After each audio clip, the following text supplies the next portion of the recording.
Dear students, we have discussed already conditions of solvability. Let's do some sums based on this. Let us do exercise 3.2.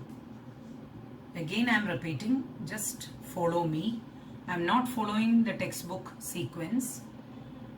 What we have learned is 3 conditions of solvability: for no solution, unique solution and infinite solution. Consistency, inconsistency, representing intersecting lines, parallel lines and coincident lines.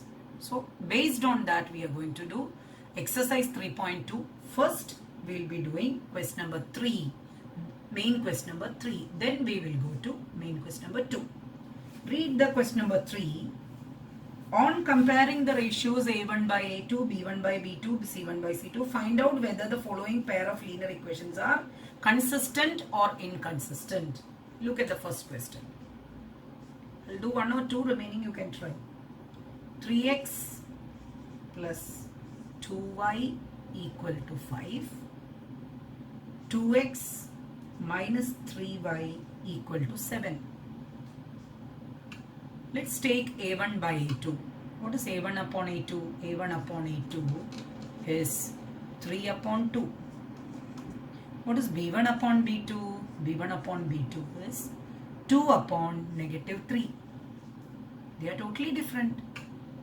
So A1 upon A2 is not equal to B1 upon B2. We know A1 upon A2 is not equal to B1 upon B2. So under what condition does it come? They are not equal. Unique solution, and they represent, they are consistent. The question is, you want to check whether it's consistent or not. Yes, it is consistent.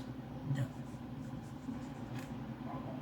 pair of equations are consistent. The equations are consistent. This way you can check. I'll do one more sum. The third one. Second, fourth, fifth you can check. Third one also I'll do. Very simple question. Easily you can check, and under what condition does it belong, that we can do. Look at the third one. Since it is little fraction form, I would do it. 3 by 2x plus 5 upon 3y is equal to 7. Let me make it in a standard form. For example, let me go for LCM 6. So it would come 9x plus 10y is equal to 7. That means it's coming 9x plus 10y is equal to 42. This is equation number 1. And second equation they have given 9x minus 10y is equal to 14.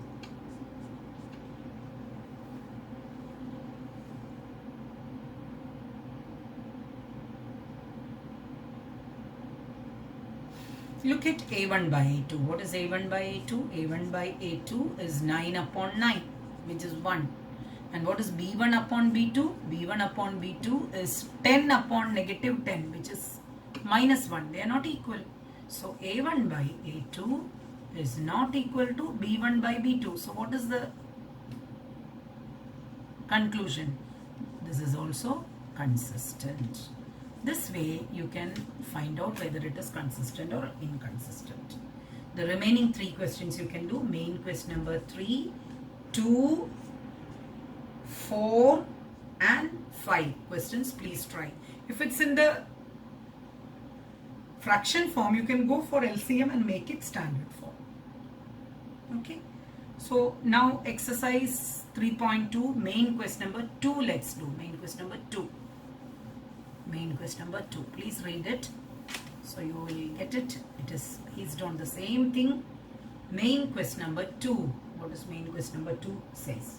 On comparing A1 by A2, B1 by B2, C1 by C2, find out whether the lines representing following pair of linear equations intersect at a point, parallel or coincident. We know the 3 conditions. Look at the first question first.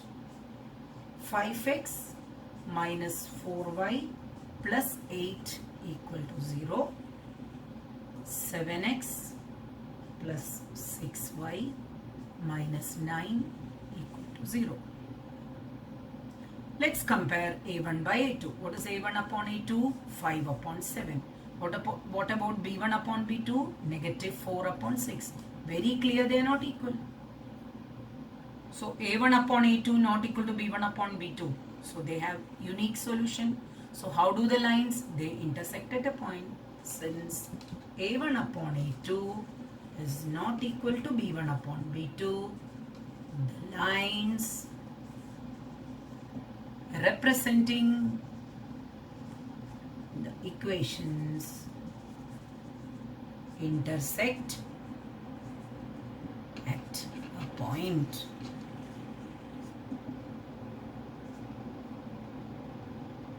Isn't it easy? Come to the second one. Look at the second one. Very simple. Equations are 9x plus 3y plus 12 equal to 0. 18x plus 6y plus 24 equal to 0. By seeing it, you can write it a1 upon a2, 9 upon 18, which is 1 by 2. b1 upon b2, 3 upon 6, which is 1 by 2. c1 upon c2, 12 upon 24 is 1 by 2.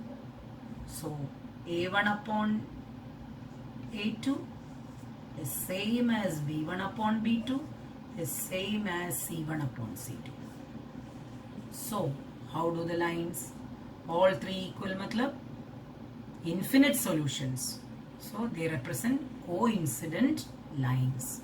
So we can write that since a1 upon a2 is equal to b1 upon b2, since a1 upon a2 is equal to b1 upon b2 is equal to c1 upon c2, they represent coincident lines. This way you can find out the other one, the third one. Main quest number 2, 3, please try it. One more homework I am giving, that is 3.5. 3.5 question number 1. This is also a homework. Try yourself. And exercise 3.5 main quest number 1. There they have asked whether it has got unique solution, infinite solution or no solution. So you can easily see with the same method you can do it. Main quest number 1. Please try it, and if you have difficulty, let us know through the group.